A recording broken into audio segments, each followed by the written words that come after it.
Hello. Got my shades on. It's 81 degrees. Middle of May. Might even open my sunroof and let the love shine in. How is everyone? Back again. This is the Barefoot Ginger. We're gonna pick up where we left off and just keep on going. I'm gonna post these. I don't know if I'll post one every day or close to it. But, so where did we leave off? I feel like that's in my way. That's my rear view mirror. Life is good. I do these when I have time.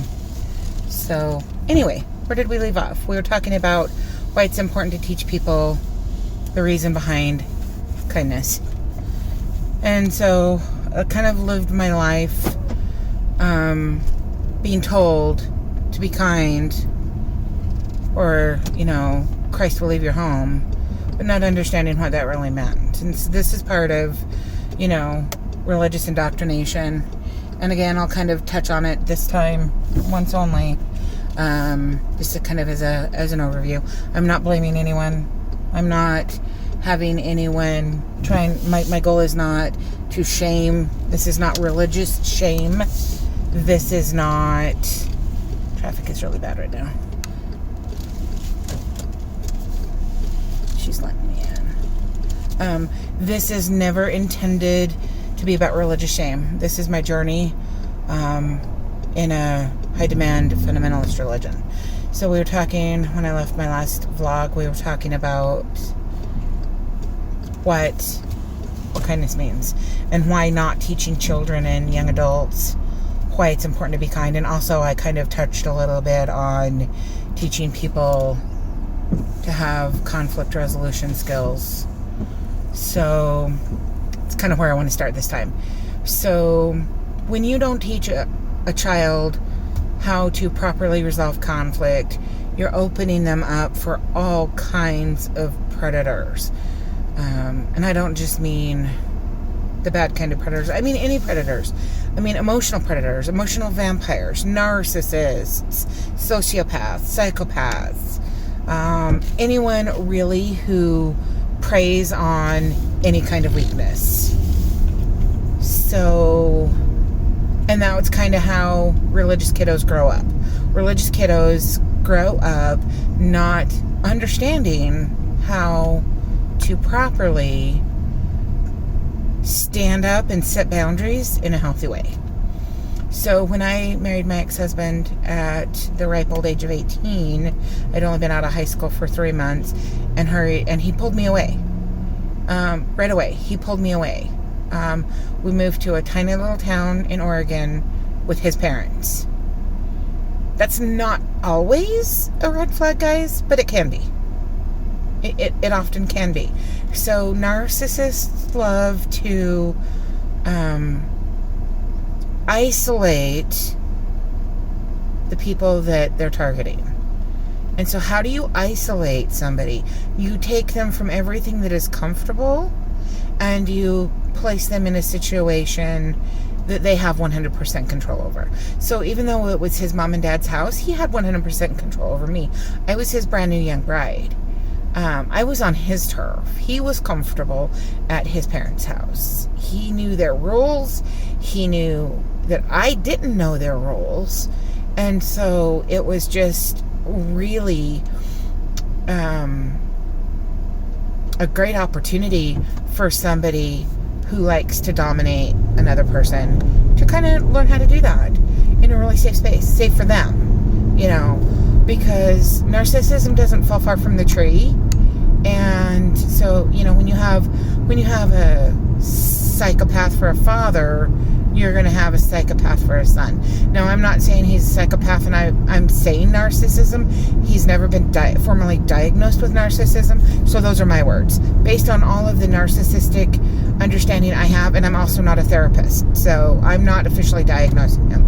I'm saying from my perspective and everything I know about narcissistic personality behavior, these are the things that I've observed. So I'm saying a narcissist in quotations, and I'm given a disclaimer that is mine and mine alone.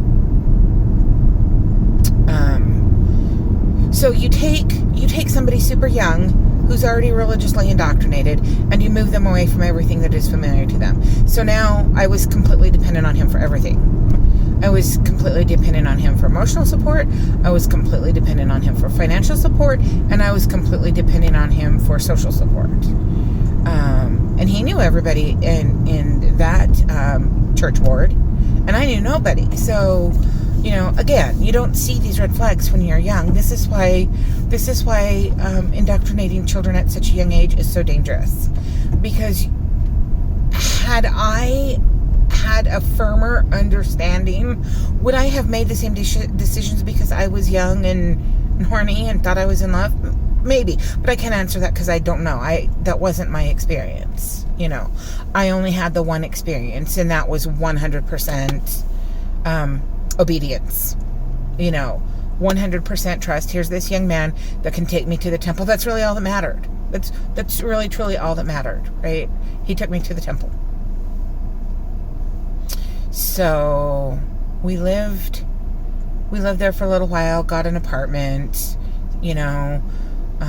my family did come up for a vacation, and it was semi-okay. It was mostly not disastrous. But we were still very young in our marriage. And then right away, he took me to the Big Island of Hawaii. He had a job offer in the Big Island of Hawaii. So now we're starting to see, not only is he moving me farther and farther away, but the jobs that he's doing are more and more grandiose. Because who doesn't want to live as a young bride on a beautiful, romantic, tropical island? Well, that's not how it worked. He wasn't making that much money, and so we were barely able to afford rent. And guys, we didn't have a stick of furniture. We didn't even have a lawn chair. So we either eat at the kitchen, standing at the kitchen, kitchen countertop, or we would sit on the floor. We did have a mattress and bunk springs to sleep on, but it didn't have a frame. So we were pretty poor. But none of that mattered because we were doing the church thing. He was my priesthood holder, meaning he was the head of the house, and I was supposed to submit in righteousness to all of his decisions and all of his actions. So I kind of saw a little bit of that at the now looking back. I can kind of see the beginnings of how he was formulating his control, but it was still very much, he was still testing to find out what my limits were, what my capabilities were, and what my willingness to just kind of turn the other cheek, as it were. So we kind of did that for a little while. And then I became pregnant with my oldest while we were living in Hawaii. The job he worked for, the company he worked for, closed its doors and filed bankruptcy. So here I am, pregnant with my first child after 2 infant losses. On a tropical island with none of my support. And that was my limit. That absolutely was my limit. He let me come home. So we packed all of our belongings, one of which was a very, very dear to me quilt my grandma made. Wouldn't fit in our suitcase. So I left it there. To this day, 33 years later, I haven't seen it. It got abandoned. He abandoned something that was dear and precious to me on a tropical island, knowing that he was never going to call for it. And I feel for the family that we left it with. He convinced them to let us leave it in his garage. And I feel for that family because he never called for it.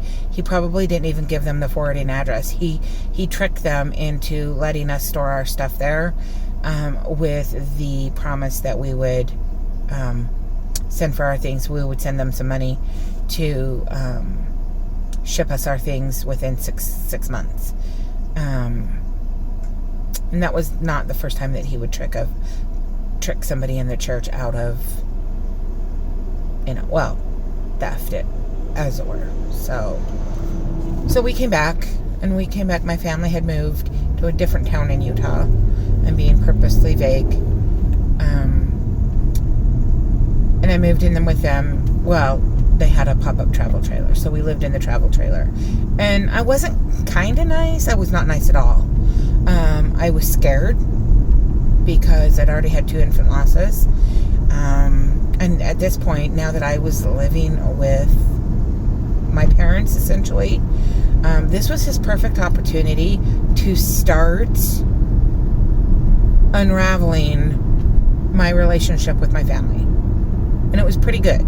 He was really good at what he did. It was pretty damaging. The way that he went about this was slow, like a slow burn. Like you slowly turn up the heat so you don't have an instant raging water boiling in the pan, but it was slowly and deliberately. So you didn't see the raging boil until the very end. And so he just created situations where I would get into some pretty serious verbal knockdown dragouts with my sisters. And it must have sucked to be them. Nobody knew at that time. I didn't know. They didn't know. They just thought I was nuts. They thought I was hormonal. They would lock themselves in the bathroom and I'd stand on the other side of the door and just scream at them for hours. It must have been horrible for them to have to endure.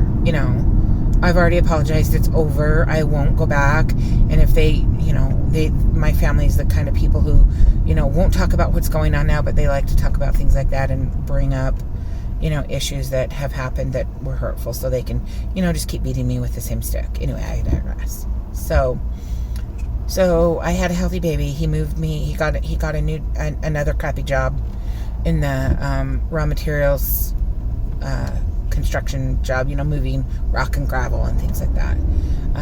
And his boss had this dilapidated old house that barely had running water, but the kitchen sink didn't work. We dragged in this old 60s style fridge from somebody's garage that donated it to us. And the hot water and the cold water were hooked up backwards. So, when you pee and flush the toilet and the water kind of sprays onto your backside, it was a steamy hot mess instead of the regular, cold toilet water that you come to expect. We had to do dishes in the bathtub. I had an emergency C-section with my baby, and so here I am, healing from an emergency C-section. Mattress on the floor again. We still had the mattress on the floor. Had an old broken down couch, had to do dishes in the sink, which meant that I had to get on my knees and bend over. And, he didn't really do the dishes because why should he? It's my job. So, he just let them pile up for a couple weeks, and so we eked that out for a little while, and then he managed to find a decent job, and we moved away from that town, about 20 miles away. So we were kind of sort of on our own, but close enough to my family that if I needed them, it was just a pretty quick drive.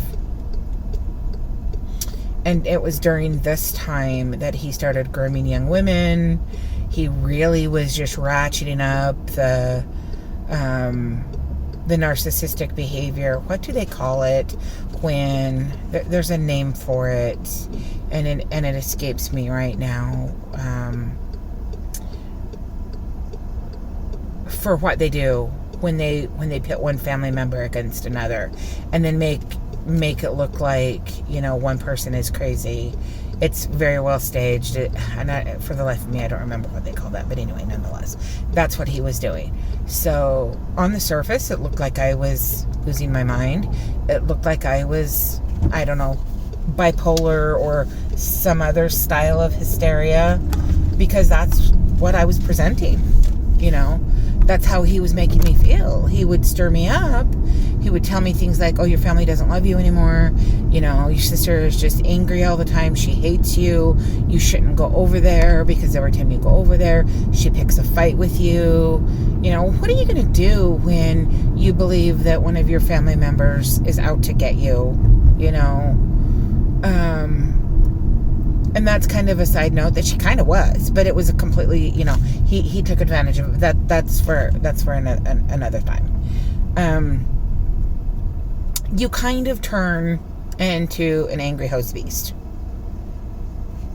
because that's what I was. I mean, I was just pregnant with baby number 2, and So yeah, life was good, wasn't it? You know, all the while you're still checking all the boxes, still doing all the things with regard to the religious expectations, you know, going to the temple, going to church, holding down callings. My ex-husband is grooming young girls, you know, living the American dream. And it was just under the surface, and it was just a slow burn. And I thought that this was, he never beat me, you guys. I want you to know that this was all psychological. This was all in the noggin. He never laid one hand on me. I wish it would have, because it would have been easier for other people to see. It would have been easier for people to understand that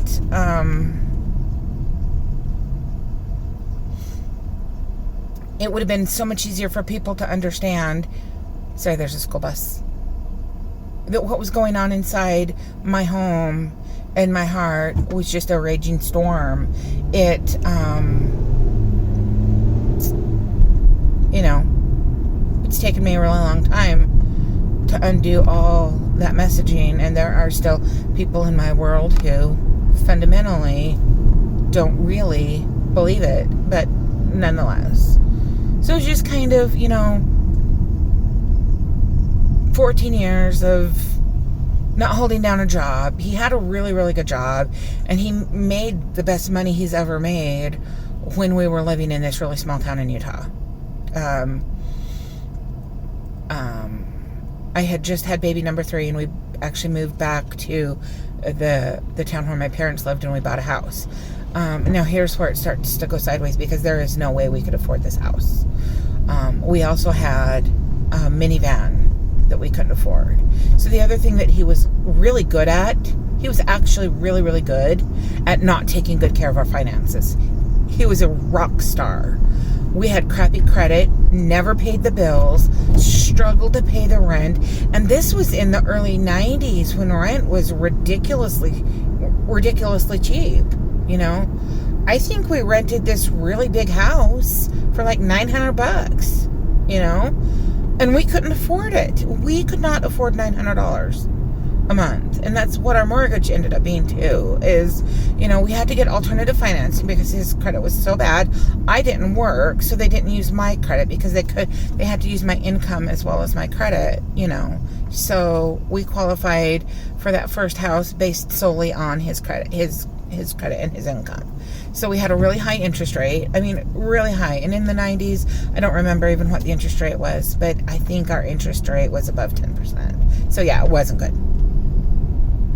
But my job is to be the dutiful wife. So I was. I was also pretty oblivious, because I hadn't been taught to look for red flags. So I didn't see any. I want you guys to understand that. You can blame me and you can judge me and you can make all the comments you want. I don't care. But it's really important to understand that when children aren't taught to see to recognize red flags, they literally don't see them. So to me there were no red flags. To me, I just assumed that, you know, this is just typical regular marital struggles. And it wasn't. It was so much more. It was so much more. But anyway, so where are we? Oh, so we just bought a house, and he was serving in a church calling of pretty high importance.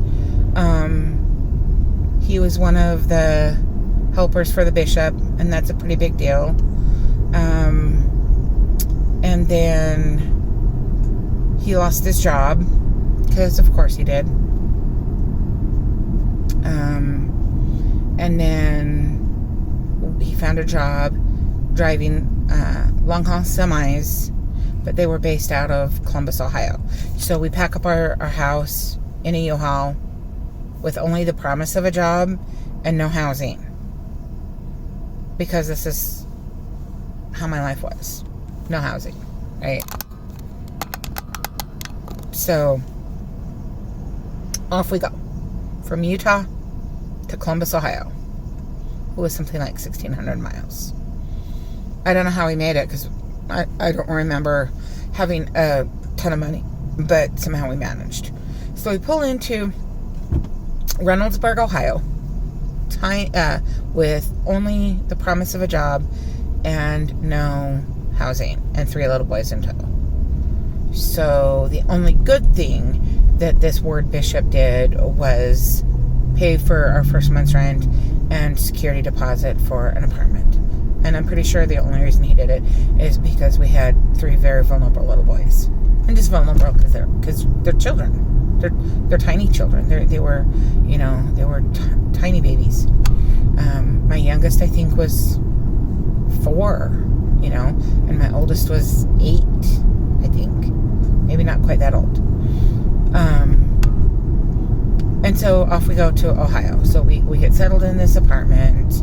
It wasn't good. We had before we left Utah, remember how I said he had lost his job? So we ended up filing Chapter 11 bankruptcy, and he couldn't even get bankruptcy right. You guys, he couldn't even file bankruptcy the right way. We started a bankruptcy proceeding in Utah, and then in the middle of the bankruptcy proceeding, he drags us to freaking Ohio. But our bankruptcy proceeding wasn't over. So that meant that we still had to make a court appearance in the bankruptcy court in Ogden, Utah. Because it was a federal, that's where you go, is, wherever the bankruptcy court is. And it happened to be in Ogden, Utah. So that ended up getting dismissed, and our van got repossessed one day, 5 minutes before I was supposed to go get the kids from school. I go out to get in the van, and no van. It was gone because it got repossessed. Because we hadn't made the payment since before we moved to Ohio. Yeah, it was fun. It was really, really fun. But none of this mattered because I had to be a dutiful wife. I couldn't express my concern. I couldn't express my dissatisfaction. I had to beg, grovel, and humiliate myself and call a neighbor and bawl my eyes out that my car just got repossessed and I needed to go get my kids. So she didn't have to, but she did. She picked me up and we went to get my kids, and then we went to the impound yard where I cleaned the things out of my car because it was gone forever. He had no intention of trying to, pay it off, pay the back owed and get it back. Oh no. So here I am riding the bus to the grocery store with 3 babies. And I don't know if any of y'all know what kind of groceries you buy for a family of 5, but it wasn't 2 or 3 bags. It was like 12. And they were little, and so they couldn't very, very well help. So yeah, that was fun. I'm living the dream. My job is to be dutiful, right? So, he gets hurt and no longer has that job. He did get a small settlement. Now we're behind on our rent and we get evicted.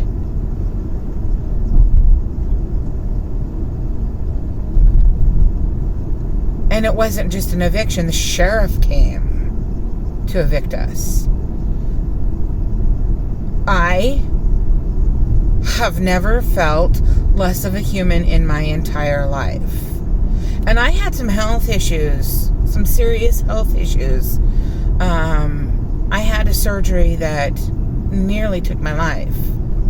The surgery itself didn't, but the after effects of the surgery nearly took my life right in the middle of all of this chaos in Ohio. So I had just gotten back on my feet. Quite literally, I had an open wound in my abdomen that was healing for 8 months. So quite literally, I couldn't drive for half of that. The doctor wouldn't release me to drive because, why would he, right? So at least there was one person in my life that was looking out for me. So off we go again. Rent another U-Haul, drive back across the country, back to my mom and dad's, stay in my brother's house. And this was also a disaster. I'm telling you guys, this is a combination of, religious indoctrination, but also not teaching children to recognize when something is bad, because this whole story, and I'm only up to the year 2001. I'm up to the year, I got married in 1990, and I'm only up to the year 2001. So my brother had moved from Utah to Idaho, and his house was available, and he let us stay in his house and charged us a fairly decent rent. It wasn't, and so we were there for about 4 months. We were making some improvements because, we kind of told him that, it was a fixer-upper, and so we told him, if we do this, can we take off the rent? And since he was my brother, he's like, yeah, sure, So we did that, and there were little things. It was like, remnants of carpet that we laid in the hall that didn't cost more than $50 or $60, clearance paint, things like that. Gallon paints that were mixed wrong that nobody wanted, but it was still a pretty color. Those kinds of things. So we didn't spend a whole lot of money. And come to find out, the real reason that he had moved out of that house is because that house was getting foreclosed on. So my brother, knowing that his house was getting foreclosed on, moved me and my whole family in and accepted rent. And so that caused a rift in my family as well. But still, my job is to be a dutiful wife, and life is happy, right? So we found out that the foreclosure had gone through, and we had 10 days to leave. And it wasn't just my stuff. He had some stuff in the garage of that house too. So we had 10 days to leave. And so I was just like dumping all my stuff. It was, how do you, pack a house in 10 days when you don't really know where you're going to go, So back over to my mom and dad's we go and then that's when he bought this house that he knew I wanted, but he couldn't afford. Oh, sorry, I bumped the radio button. So we bought this house, and then we go to, am I getting the timeline wrong? Oh no, the house was before before Ohio. So we bought this house, and then we go to Ohio. That's right, because our house also got foreclosed on. So our house in Utah got foreclosed on. Off we go to Ohio in the midst of the bankruptcy. So that house got foreclosed on. Our van got repossessed. That's right. And then we come back to this train wreck of a life. And I'm trying to think. Yep, no, that's when we landed at my brother's house. And from there, we moved into, family.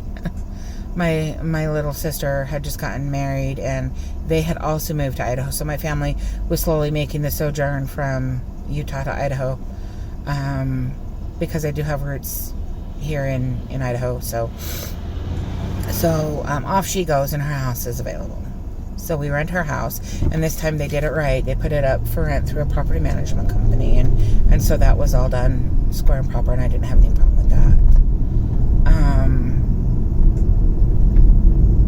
But then she decided to sell the house because her and her husband got divorced. So yeah, that was a big thing. So we rented my mom and dad's house because they also moved to Idaho. So there seems to be a pattern of, let Susan and the ex-husband just kind of bounce from pillar to post depending on family. Again, he has me all dependent on family. It might be my family, but he still has me dependent on family. We have very little independence on our own. We have very little financial independence. We have very little emotional stability or spiritual stability. It's all centered around my family, or at the beginning, his family, right? So he wasn't taking care of me from the sense that it was all on him. Like, the times that he did try, he failed miserably. getting a house repossessed, getting an apartment evicted, getting cars, your minivan repossessed, all of these things, right? So we ended up having to get a really high interest rate car loan and get this really small hatchback, 2-door hatchback, and that's what we drove back from Ohio. So it was just really miserable, and this was my life. And so we ended up, like I said, we ended up at my mom and dad's house in Ogden, Utah, and that's kind of where my story, takes this really long turn, and that's where I learn about all of the incidents of him grooming young girls for something that we all know why old white guys or middle-aged white guys groom young girls, right? We know that is absolutely what happens. So, just made it home. So I'm going to sit here and just kind of finish this chapter of it. So then then I find out that one of his victims was my little sister, and that's kind of when all of the religious indoctrination that he had been teaching me and that I had been, experiencing in much smaller, much more easy to swallow doses throughout my whole life, that's when it kind of all came crashing down. So I'm going to leave this one right there where it is, and I might throw in a different kind of happy one, so just look for this one on a playlist. But there's so much more to come. And in the middle of all of this, I just want to leave everyone with this. In the middle of all of this, I was still only in my late 20s, early 30s. So between the age of 18 and the age of 30, I had experienced multiple job losses on the part of, and I would take little small jobs here and there. So what's the point of all of this? The point of all of this is religious indoctrination is a big deal, and they're not just cults. They're not just, like the polygamists who are very easy to recognize, and where people can spot them a mile away and say, oh, those poor downtrodden polygamous women and children. Indoctrination comes in many forms, and my goal with telling you guys all of this along the way over the course of this vlog journey is so that maybe you are surrounded by somebody who is going through something like this, and you can spot some of the red flags, and you can be the safe place for them to land when they're ready. Because I had no safe place. When my life exploded, I had no safe place. My family couldn't be my safe place because they were the indoctrination. They were part of the problem. As lovely and well-meaning as they were, and they were pleasant on the outside, they were still part of the indoctrination cycle that created this whole problem in the beginning, right? So I'm not saying this to pity victim. This is a series about understanding real world consequences for generational indoctrination. So keep that in mind as I'm telling you these stories, because it's important to understand we can't fix what we don't understand, and we can't change what we don't understand. So that's my goal. My goal isn't to throw anyone under the bus.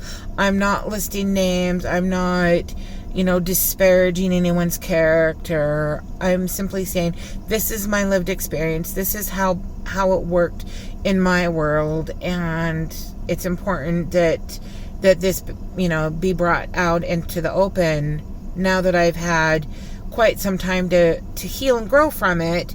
I can hopefully inspire someone else to either have the courage to leave a dangerous even if it's spiritually or emotionally dangerous. It can, what happened to me was emotionally and spiritually violent.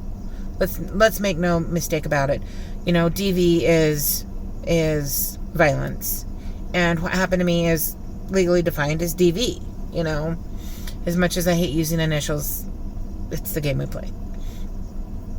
So I'm just going to leave it there, because I have to go home and pet my dog now, because even though this is my life and I'm on the other side of it, I still do need some positive energy. So we started this day with asking for positive energy, and we're going to end this day seeking positive energy, quiet, calm. In the meantime, I have to go adult. I have to feed my dog, do laundry, and go grocery shopping. So yeah, that's fun.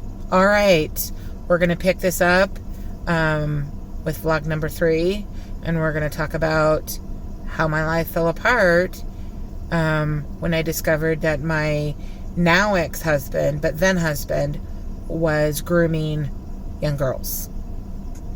All right. You're loved. You're worthy. You're special. Talk later.